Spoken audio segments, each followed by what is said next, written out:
Welcome to the No Rain, No Rainbows podcast. This is a show about pushing through obstacles and hard times in order to live a happy and fulfilled life. I'm your host, Ted Phaeton, and it's a pleasure to have you joining us. I hope you enjoyed today's episode. Let's grow. What's going on, everybody? Welcome back to the No Rain, No Rainbows podcast. Glad to have you. My man, Ryan Mosley. Monster Mosley in the building. How you doing? Sir. I'm doing pretty good, man. How are you? I'm doing good, man. Thanks for coming out.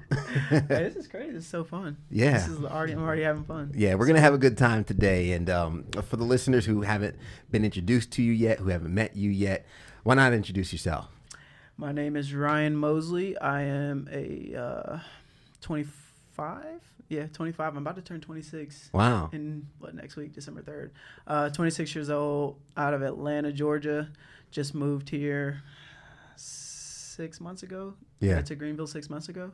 And I own a store right downtown, Varsity Goods, Greenville. Yeah, man. Well, happy birthday, because by the time this episode comes out, it might be coming out on your birthday. Probably, yeah. Yeah, it just might be. So happy birthday to you. Thank this you. podcast is your gift. Thanks for being here. For sure. We're going to jump right into it. You mentioned, I said wow when you said 24 years old, because to be honest, the air around you and the maturity you put off doesn't come across as someone in their mid-20s. And to also already kind of be the owner of your own store, you know, I'd say you're kind of in an elite bracket in your own age group. True. So I'm interested to unpack what that story is like. And starting with, you said you're from Atlanta, and where does your interest in, I mean, for anyone that doesn't know, Varsity Goods sells a lot of vintage, sneaker, street fashion type apparel. How did that all start? I've always been interested into like the fashion world. Yeah. But I never was into it because I played sports in high school and college. So I wrestled at Gardner-Webb University. I saw that. So I was never really I could never really get into it because I was always in sweats I was always into shoes though, but I was always into sweats, and I could never really get into like buying the stuff that I wanted. Yeah. I would just only be into like just the shoes. So now how the streetwear and stuff came about, just my interest after I got done wrestling is like, all right, I want to buy more stuff. Yeah. So I just started buying. Honestly, I got into everything by just buying stuff and just out of curiosity of if I would really be interested in it. Yeah. And that's really how I got into it. I'm kind of interested too, because what does that journey look like? Because there's a lot of times, for example, there's a T-shirt that I kind of kick myself in the butt for never buying. It's a Dragon Ball T-shirt. It's got little baby Goku, Master Roshi's got some shades on it, and Goku's halfway up a tree grabbing a coconut, and I was like, oh, I wanted that shirt. And see, that's funny as you say that. So I actually just traded away 2 of my Dragon Ball Z pieces from 1998. No. Yeah. So there's a big group of people that are into the anime. Yeah. And now they're getting into collecting like the vintage anime, Dragon Ball Z, all types of Pokemon, all that type of stuff. Yeah. So that's it's funny that you said the Dragon Ball Z thing. Where do you think? Because I feel like there was a resurgence of that, and I'd love to bring my executive producer Andre on this because I feel like there's been a huge like resurgence of the anime culture, it has geek culture, if you would. It has been, yeah. Mm-hmm. Y'all got to realize too, though, that like the people that affected most are starting to get some money. Yeah, you know what I'm saying? They're starting to get a little bit of extra money that they can spend. You feel me? So I mean, I take myself like literally all 3 of us, like we grew up in, you know what I'm saying, the Tom and Jerry, Dragon Ball Z age, like 90s cartoon. Like Disney Plus is booming right now. Oh my strictly God, on millennials. it's crazy. You know what I'm saying? So we're starting to get some money. So I think that, I literally have my friend, while you were saying that, my friend EJ, he actually posted like 2 or 3 like Dragon Ball Z jackets for sale. Oh man. And he was actually lowballing like pretty low, and I was like, wow, that's crazy that he wants that much for those. But yeah, it's crazy to see that like we're starting to get some money, and the buying power that we always heard of is starting to come true. You know what I'm saying? Yeah. I mean, it's that. So South Carolina Comic-Con is coming up. Yeah.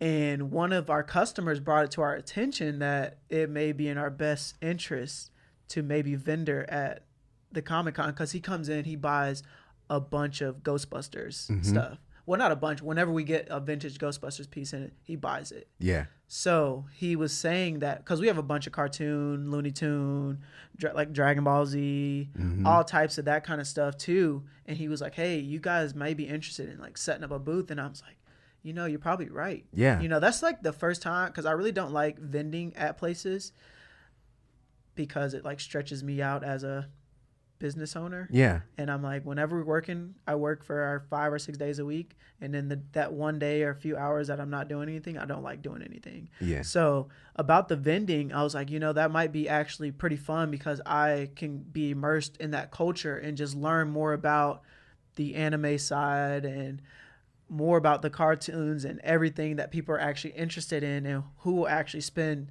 $20 or $30 on a piece that's 20 years old. Yeah. So I'm interested in vending down there. Yeah. And I'm actually going to go talk to, I think he owns a comic book store, the guy that manages it.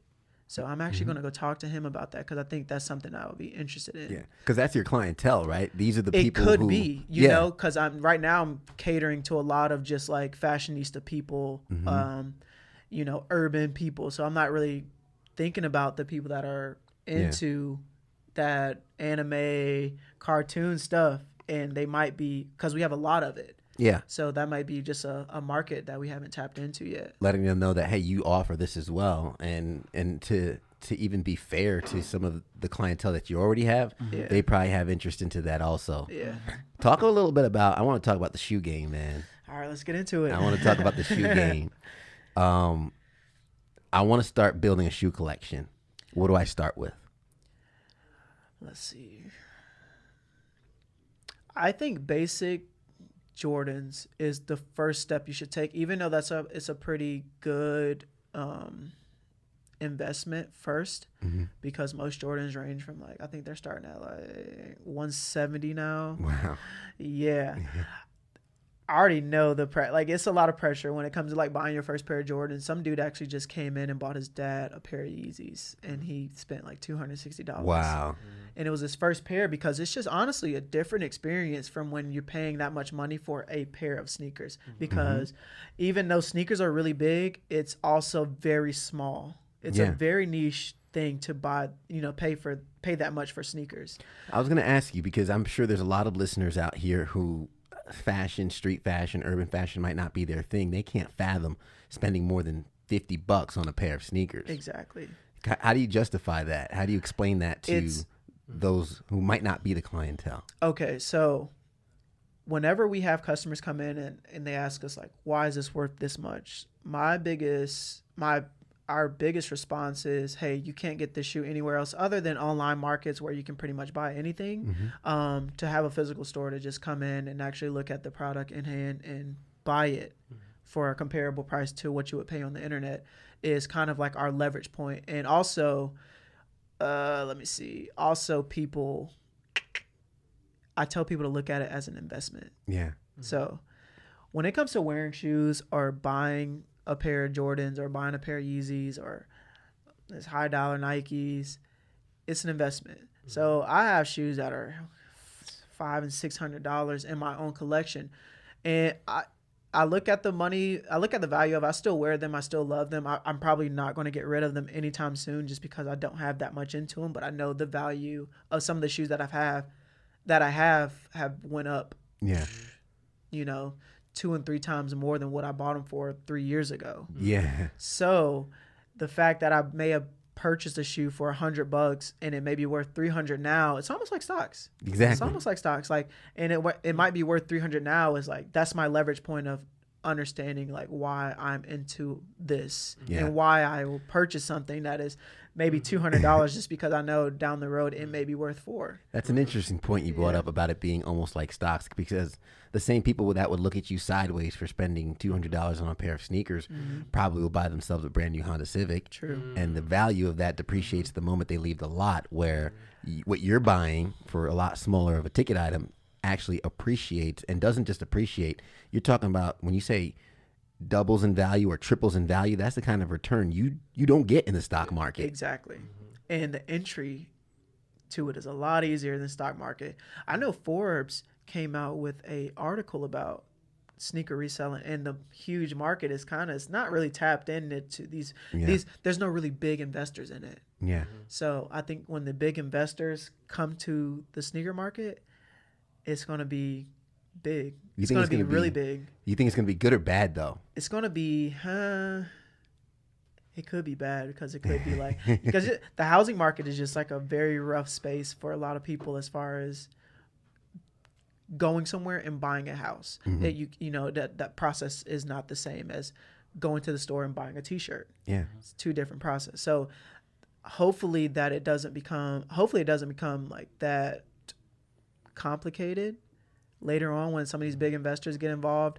I think more so they're buying the shoes and maybe just not even selling them and just sitting on them and watching how the stock moves. The way the shoe game is also set up, like you look at the big players, like, okay, you got Jordan, you got Nike, you got Adidas, you got these big players, Puma, and then you got some of the foreign stuff, right? The way it's set up for like a big player to come in, they would have to buy all of one brand essentially, to increase that value. Exactly. However, the way it's set up, that's not typically going to happen. So it's kind of in its shell, it's created its own business structure to create, I guess, that value. Like, you know, Nipsey, he did the 1,000 albums, but only sold 100 at each place. Exactly. But that would be a big corporate company coming to him and saying, "Hey, we just want to pay you this and we'll release everything." That's going against the whole reason he started to do it in the first place. Yeah. So that would kind of be like in my head going against the whole reason why people started to flip shoes in the first place. Exactly. Because, you know, the big stores were already buying everything. And they were like, "Hey, let me get that for a little cheaper and flip it." Yeah. So like we were already at that point where the big players had control of it, so to say. The big investors had control of it. But it's gotten out of that business structure, which I think is a good thing. My biggest thing is we look at some of these investors, like we look at some of the big sneaker investors, and it's honestly not a crazy amount of money. Mm-hmm. But to say if somebody like Coca-Cola wanted to come in and buy $1 billion worth of sneakers, that would heavily impact the market of how being able to buy that sneaker, unless Coca-Cola created their own marketplace where you can go and buy that amount or buy whatever you want from their marketplace. But like that's what I mean by the big investors. Mm-hmm. There's people that come in. There's people that spend millions of dollars on sneakers every year and just flipping their money. Yeah. Keep it going. When it comes to like somebody bringing in $1 billion You're check, talking about the bees, and they want to buy 100,000 sneakers. Yeah. What about the future? Well, like talk about the future of it almost. You know, but exactly. It's about the future of 4 releases, but and some of these companies, like some of these companies have $10 million to blow. Yeah. If they want it, because they know the $10 million will come back. And it may come back 20 mil, so they can look at the investment side of it and manage that 10 mil just to test it. And then if they really want to get into it, like, all right, let's go in and drop $1 billion on $300,000 pairs of sneakers, and let's set up our own marketplace. Yeah. And we're going to start charging people to use the marketplace. So now they're making their money off of selling their own product and the marketplace. But here's my question I'd like to pose in terms of these sneakers. What makes the sneaker valuable? Because you've seen a lot of different releases, a lot of different designs, different styles. And there are some sneakers that I've seen priced up to $400 or $500 that I didn't think they were that nice. Yeah. And they're priced at that probably because of the rarity, probably because of the specific edition, the designer, or the design itself. Exactly. And so, and I mentioned that to clear it up, because a company like Coca-Cola, or if someone just is a VC, they have capital and they want to just get into the sneaker game. They can't just walk in and say, I want all these. Yeah. There has to be a strategy, and they actually have to know what they're doing to navigate around the sneaker game. Yeah. So, same. I mean, that's literally, that could cause a lot of problems if somebody were to do that. But I don't know what that is. Nobody's ever gotten into that. I know Coca-Cola, they probably have a lot of side investments with other companies that we don't know about, because that makes them more money. Yeah. And I'm sure they would look at it as a money play. And that's something that could happen. Yeah. And I don't know, it's kind of scary just if somebody comes in and does that because it'll really shake up the sneaker market. But to get into the value of the shoes, rarity is always the big thing. There's, this Christmas they're coming out with a Jordan. It's probably going to be like 1 million pairs, but it's the most iconic Jordan because I don't know if you know the Bread 11 Jordan wore. Mm-hmm. You know the Bread 11? Okay. Yeah. So yeah, the 11 silhouette is probably one of the most iconic color silhouettes. I have a pair of Jordan 1s on now, and that's probably one of our most popular shoes in our store. But Jordan 11s, anytime they come out with an 11, they pretty much sell out just because Jordan wore the shoe multiple times, multiple different years, and just it became a very popular shoe. Yeah. Just because it doesn't look like anything else, to be honest. It looks very unique, and just the popularity of the shoe, and when the shoe releases, it sells out pretty much immediately. Mm-hmm. And now there's a secondary market, which Varsity Goods is the secondary market where you can come buy the shoe that you couldn't get online. Yeah. Finish line, they sold out. Everybody sold out. There's really no other place to get them from except the secondary markets. Mm-hmm. That's where our shops are being born at. Yeah, which I'd love that. Oh man, perfect segue. Because how do you go from, hey, I'm into sneakers, I'm into this urban fashion, I'm into vintage, which we want to touch on in a little bit. But how do you go from this being an interest to you have a store? This is a livelihood. You move to a city and you start it from scratch, and here you are, paying your bills with it. Yeah. Just like every other business, you have to scale it. Yeah. Then, you can always make a little money. You can buy a shoe for $100, sell it for $150, make $50. So it's always the scale, how big you can make it. So I was in my closet what was it? About a year and a half ago, just doing stuff only on eBay.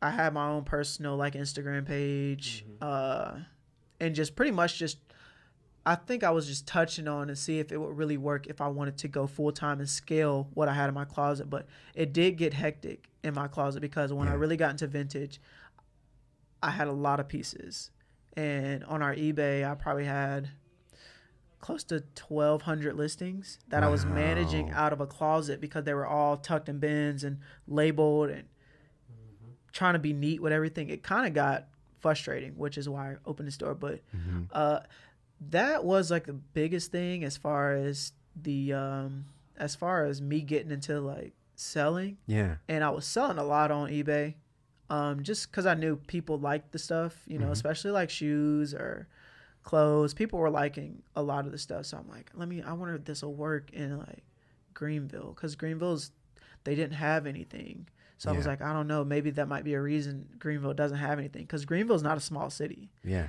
And I was a little afraid, but at the same time, I said, if push comes to shove, if we don't get any walk-ins, I'll go back to posting stuff online until we can build up to there. Let me ask you really quick, because I think in order to open a store, you had to have been getting some success on eBay, even for just hearing you kind of map out your thought process, knowing that you had the online aspect as the backup. And we know e-commerce has been coming up pretty significantly. Yeah. What's the infrastructure look like? When you mentioned the labels and how it got hectic, you're selling these items out of your closet, as you mentioned, and you're managing 1,200 listings on eBay. That's there has to be some kind of organization behind that to keep track of it all. It was a lot. Because how do you know if you're losing money on an item? I've dabbled in eBay shipping and eBay selling, and I've sold something. I'm like, I lost money after the eBay fees, and PayPal's going to take a percentage. So the one thing I wasn't really doing on eBay, I didn't sell a lot of shoes on eBay just because of the percentage of it. So I think eBay takes 9%, which is honestly a lot when you sell a shoe, because it's eBay fee and then there's a PayPal fee because they run through PayPal. Yeah. So there's this, 14% that I'm losing on every shoe. And I'm like, all right, I can't do this. So I just set up my own personal website, my own personal branding pretty much. And I would push a lot of shoes through there. Also with, just my clothes too. So I had the clothes cross-platform from my personal website and then eBay. Is that where Varsity Goods was born? That's not where Varsity Goods were born. Well, the first experience into shopping selling. Selling, yeah. That it wasn't Varsity Goods though. I think it was was like Monster Thrift. It was like Okay. it was like a play off of my Monster Mosley. Yeah, it was like a play off of that. So I was just like, let me keep up with this little branding thing I have going on here and just test it out. Honestly, the Monster Thrift thing, it was more like from the branding aspect of it, it was me learning how to actually brand. Yeah. I branded like, it was Monster Thrift. I had Monster Souls. That was like the sneaker page. Yeah. So I'm like testing out like what works best as far as when it comes to Instagram, Facebook, Twitter, like posting content of that stuff every day. Like what works best, how to brand. Will people buy something if I put Monster Souls across? Should I make stickers? You know, so I'm like trying to learn how to brand. Yeah. And that's where, like when it comes to Instagram, that's kind of how I got into it on Instagram. It's just learning how to brand and let me make some stickers and let's make it real urban and you know, and see if people would get behind it, which they did. And it was pretty cool to see. What are some of I love, because with no rain, no rainbows, right? We like to kind of focus on a little bit of the rain. You know, what do those failures look like along the way? Because I'm sure you don't just open up, you're good to go, and you start branding and hot dog. You know, there had to be some like, it was a lot of that. So every item does not sell. You have 1,200 listings, but you have 1,200 listings for a reason, because they don't sell. Like, you know, it's like they sell every period. They sell periodically, but it's like that's like a very long run game. If the item doesn't sell, it might sell, but you go into turnover rates and you go into like the margins. You really don't make money, even though you bought it for $2 and sold it for $15, but you had it for 3 months, so you really like did not make money on it. You know what I'm saying? So when it came to stuff like that, I would lose a lot.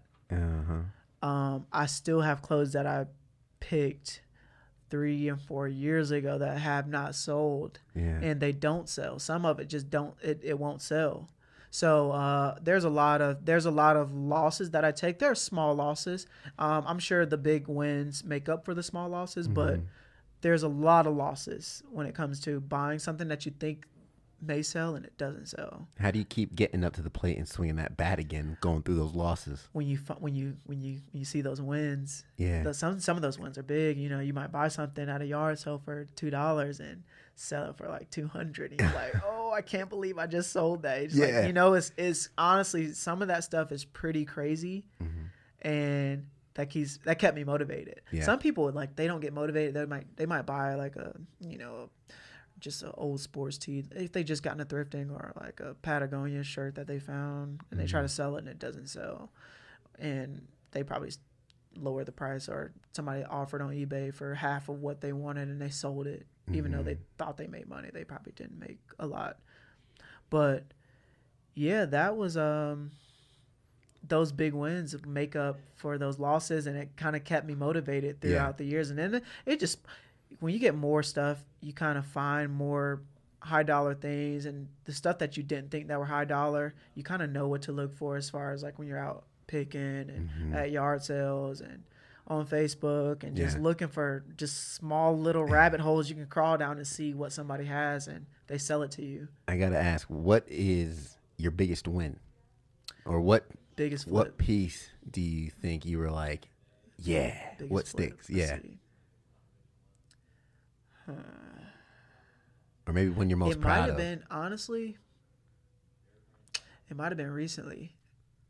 Probably like 3 weeks ago, I picked up a 1994 Pink Floyd Division Bell band tee out of a Goodwill. Wow. You don't find band tees very often in Goodwill. So this particular one that I picked, there's like eBay sold listings at like $230. Wow. And I bought it for $1.50.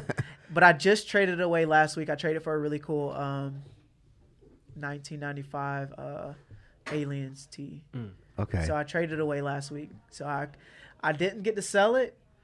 It would have been cool if I did sell it, but I probably didn't want to sell it. I probably would have just traded with somebody and get something else that I really want, because I'm not really into like rock band, but I know they're valuable. So I just picked it and tried to find something that I was a little bit more, you know, familiar with. Nice. But that was probably, I don't know, it's either that one. I picked probably like 2 or 3 years ago, I picked this like Tom and Jerry iceberg sweater out of a Salvation Army, and it was like $4. Bro, anything else Tom and Jerry, come my way. Yo, like just come my way. I saw just it. Come my way. I saw it, and I was like, this has got to be worse. I had no clue what. I was like, it's Tom and Jerry. I don't find Tom and Jerry at all. Ever. Yeah. And so I'm like, this is a nice sweatshirt. So I'm like, all right, it's $5. I'm gonna just take the chance. If it's worth $30, okay. But I start looking. $5, okay. Yeah, if it's worth $5, I'm like, that's okay. My thing. Like anything Tom and Jerry, I'm gonna buy. Yeah, so I'm like looking on eBay, and I'm like, no way.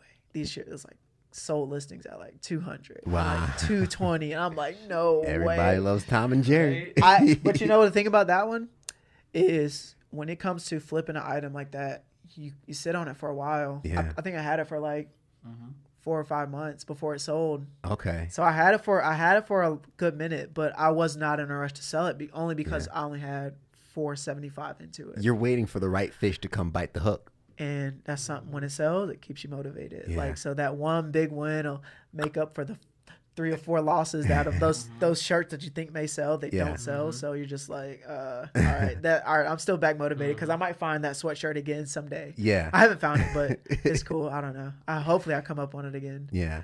Talk about Chicago Sneaker Con, man. Oh yeah, we did. We just came back from we just came back. What was that, last week? I had a crazy haul. I don't know if you've seen that picture, the Apple it was a bunch of like bootleg Gucci, Apple promo sweatshirts. We picked up a bunch of like little movie and TV tees that are pretty sought after. Yeah, this guy from LA was there, and he was like, yo, you are into vintage? I'm like, yeah, I'm into vintage. He's like pulling out these bags. And he has like just a ton of stuff. Wow. And I'm at SneakerCon, so I wasn't really going for the vintage. It's really going to get sneakers because we don't really get a lot of sneakers around here often that I can buy off of somebody. Yeah. Because there's not a lot of boutiques around here, so the trading aspect of like these Yeezys and Jordans the market isn't really huge around here.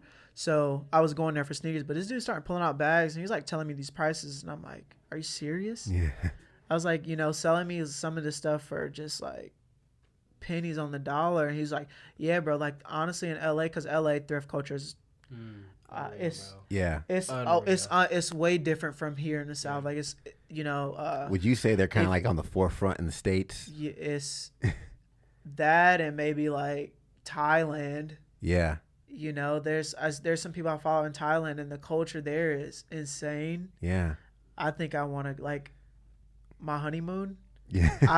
We've already been talking about it. I'm like, I think we want to go there because my fiance recently got into the vintage pieces. Yeah. And she's like seeing the beauty in like not buying something from the mall. Yeah. And she'll come to our store and find a piece, and she's very interested in how this works, and she'll style it pretty cool. Like, she's wearing her own pieces and what she likes. She likes the Jesus pieces too. So she's like, whenever we get a Jesus piece, she wants to like buy it. I'm like, nah, these are for the customers. Like, you can't buy this. Like, because she don't understand. I was like, I don't get any value out of selling stuff to her. Cause I'm like, if I sell it to you, you don't, all your friends are my friends. So it's like, you don't tell anybody else about it other than the people that already know about it. So if a random person comes and buys it, there's so much more content, or they post it on their Instagram, or if they're wearing it, somebody asks them about exposure. It's so much more than, that person, because they're gonna tell a lot of other people about where they shop at. That's a beautiful balance because I mean it's great to have that culture with all your friends, but at the same time you're operating a business. Yeah, and I want them to be into it, but I'm like, I want other people to get exposed to it because they already know what it is. I've already went down this rabbit hole of explaining like the value of vintage to them. Yeah. So I'm trying to like get into like, all right, you guys relax for a second. Let me build up the culture here first, and then once I got like a steady culture, then we can like start hooking. I can start hooking people up. You know what I'm saying? But until then, I want really a lot of content as far as like posting on their social medias about the pieces, or posting pictures and tagging us, and we're just like, showing people that people buy this stuff. Get it whether growing. You're not into it, there's a lot of people that are into it, so it might be worth looking into. So build. I said that the other day about the podcast. You have 99% of people who hate you, but that 1%, you still have millions of people who love you. That's a good statement. Dang, they need that 1%. Exactly. So just pretty much pushing that culture a little bit, and just let's talk about the vintage culture really quick while we have a few minutes. Okay. You know, let's get into the deep end on that. Okay. Let's build that culture a little bit because I've kind of been watching from afar. Matter of fact, I got some gifts for you. I told I had some gifts for you. Oh yeah. I have 2 pieces.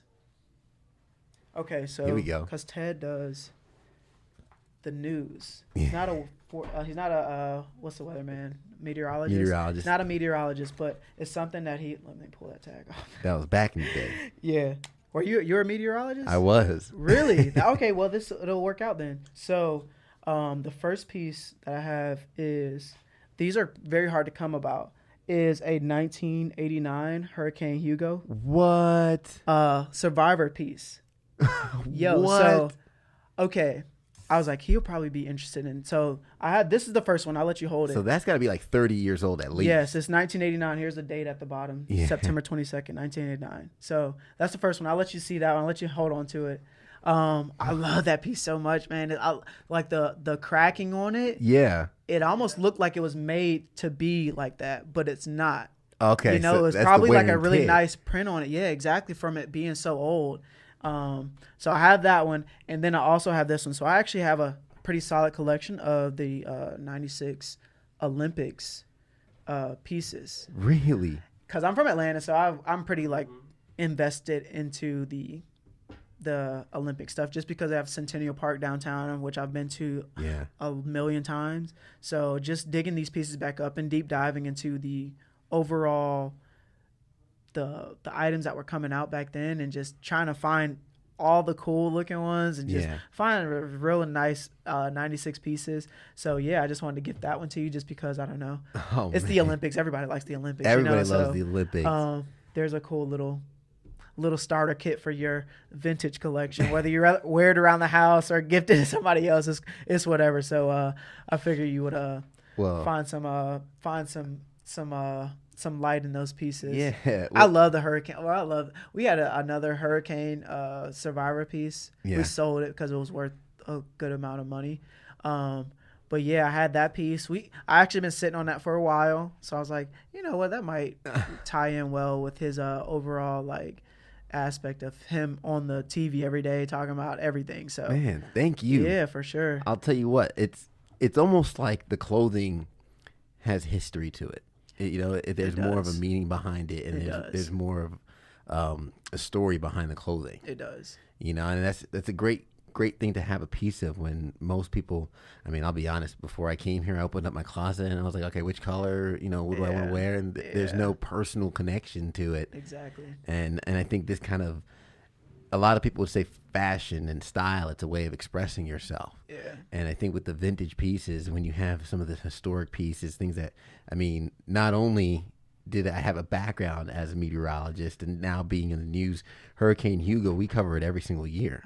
So it makes it even better. Yeah. Oh, that's so cool. I was like, I hope he can like connect with this piece well. Cause I feel like he can, because he's like, I didn't know you were a meteorologist. So I was like, he's a news anchor, but he's probably tied in closely with meteorologists. So he'll have something like some like good conversation as far as like having the piece and stuff like that. And I've also covered a number of hurricanes on Myrtle Beach when I first got here.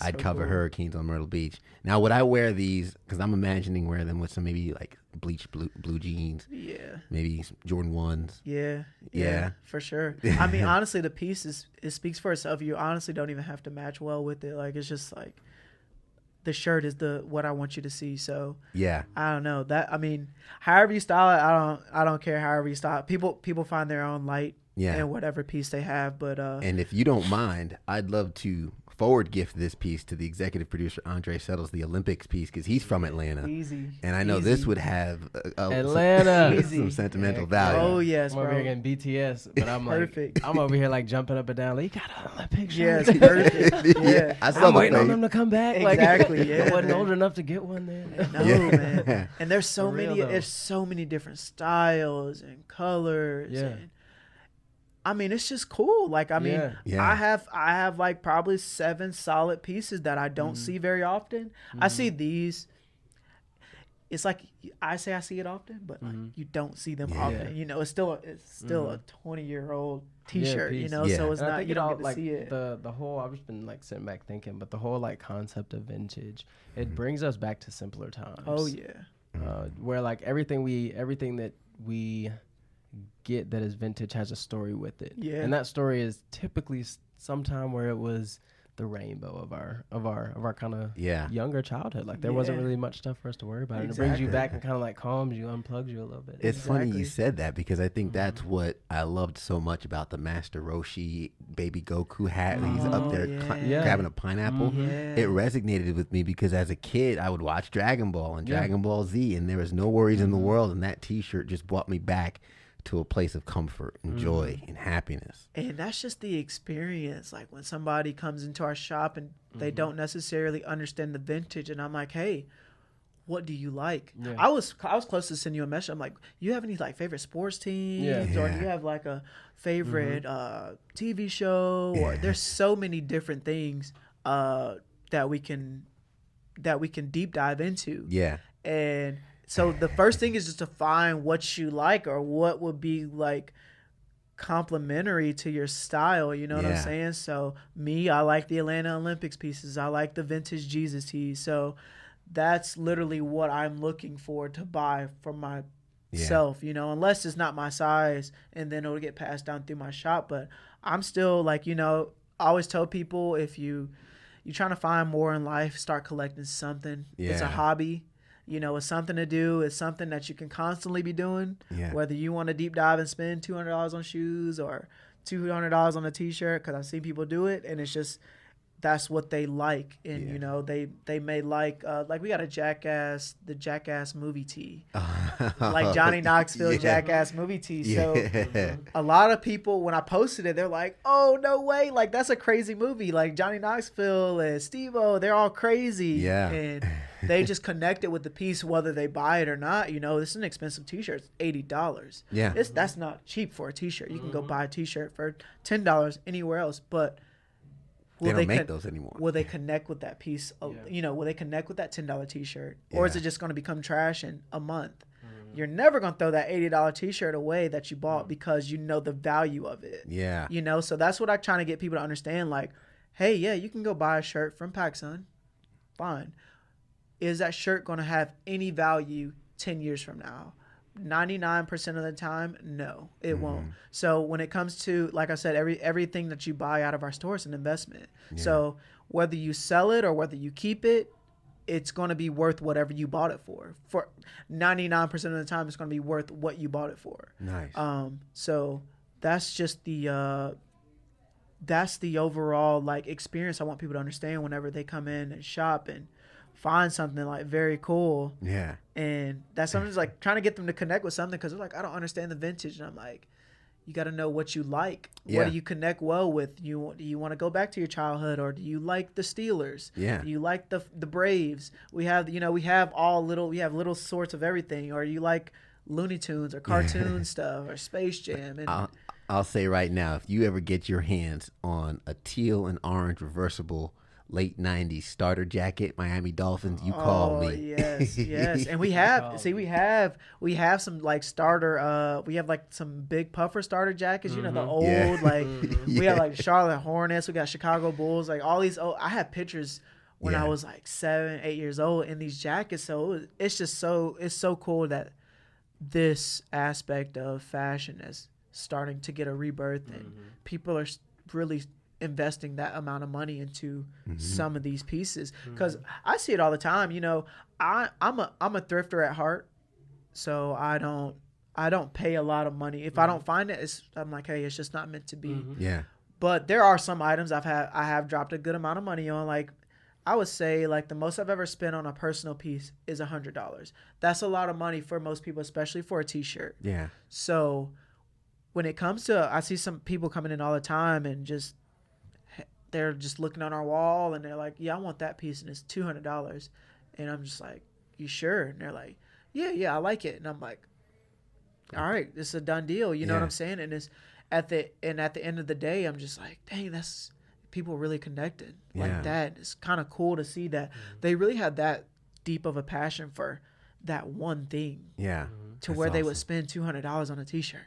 And it's so, honestly, it's so cool to see every day. We don't get that every day, but we get a lot of people buying shoes, but when people come in and buy like a really expensive piece, it's really cool to watch them, like that joy that they have, like how happy they are to get that piece and it fits, and they're like, wow, I can't believe you have this. And I'm like, I'm glad that you found this place to buy it, you know what I'm saying? So just giving them that experience of, you know, of happiness, of wherever they experienced the happiness before, whether they like the piece. Yeah, sends them back. And I mean, I'm sure it serves a connection for a lot of people, because even with sports memorabilia, things like that, to Andre's point, you know, the people who feel the connection to it, they're probably at the age now where they have money to purchase it, either for themselves or even their parents. You know, and like Cubs, as a kid, I know my dad, he used to take my cousins to Cubs games. Oh yeah. And you know, imagine now they're at the age where they could afford something. If they see vintage Cubs and they want to buy it, because you know, to them it's their childhood, sitting on the bleacher seats watching the game. You know, you suddenly smell the popcorn, you taste the hot dog, and you get that little red stain on your shirt. Yeah, and it's just like, and when it comes to stuff like that, there's always affordability when it comes to certain things that you may like. So you know, they're like, as a Cubs fan, you know, we have a 1994, like, I don't know if it's 94 or whenever they went to the World Series. It's like an old like World Series t-shirt, and they're like, oh wow, I can't believe you have this. And I'm like, I'm glad. See, now we're eye level right now. So now I understand. You didn't necessarily understand what it was, but now you understand. Now we're like eye level with this whole vintage thing, and you understand that you can't get this at Walmart. Yeah, you can't get this at the mall. You can't get it anywhere except for right now. For $20, you can take it home, and you have a piece of history. To your point, I think they have to see what they like. Exactly. Because that Dragon Ball Z shirt doesn't do anything for them, but that World Series Cubs shirt takes them back. So they have to see what they like in order to see the value in it. That's what I always like. tell I know people. for a fact, if you had a Lizzie McGuire anything, like my girl would be like, it's why crazy. haven't you bought that from me already? Yeah, like, it's crazy. What are you doing? It's crazy. Do you not care about me? Like, It's crazy. You know what I'm saying? Like, It's so crazy. She's like, I don't. Well, You know, I love Lizzie. yeah, you know what I'm saying? Like, why did you not let me know? We could have went half on it. Like, True. It's so you feel crazy. me? It's just a matter of what that person. Like, mine is literally Tom and Jerry. That just brings me back to me and my brother, simpler times, like chilling. Cartoon Yeah, Network. cartoon. You know, Perfect. no talking, straight action. Yeah. True. Well, Monster Mosley, Ryan, where can folks connect with you, reach out to you, find your store? I know you got the YouTube channel as well, because I'd love for people to get that vintage bug and reach out to you and see what you have on the shelves. For sure. My personal Instagram is Monster Mosley. You can, I'm sure he'll be posting it on your story or whatever. Monster Mosley. And for anything vintage, if you're kind of interested in this whole, I don't even know what you call it, just deep dive of investments and connectivity with some of these pieces, Varsity Goods Greenville would be your first starting point. And we have a Varsity Goods archive page where we pretty much highlight vintage pieces. I give my opinion on it, like, Nice. and just so people can understand why, you know, just so they can see some passion and just some empathy. Yeah. And just so they can understand why I would like this piece, or what makes this piece worth that much, or, you know, just so they can follow that page and we can get into stuff like that. So, Nice. And I think our YouTube is Varsity Goods Greenville. But that's all connected to our Instagrams and Twitters and pretty much Varsity Goods Greenville anywhere. It's pretty much all the same. So Yeah. any platform, Facebook, Twitter, LinkedIn. Perfect. Yeah. Yeah, it's pretty much all varsity stuff there. So All right. yeah, they can connect with me there. And I'll have all those linked up in the show notes and everything for everybody to reach out to you. Man, thank you so much for the time this afternoon. Thank you for the pieces. Oh yeah. The knowledge and the passion. And I'm glad you call them pieces. Yeah. I want you to understand they're not clothes, they're pieces. Yeah. Some girl, all right, some girl just posted on her Instagram. She's like a fashionista type of girl. So she's posting all these nice pictures, and she was like, her caption, she had this super dope, like Tony Stewart racing tee, like all over print, real nasty t-shirt. I'm like, yeah.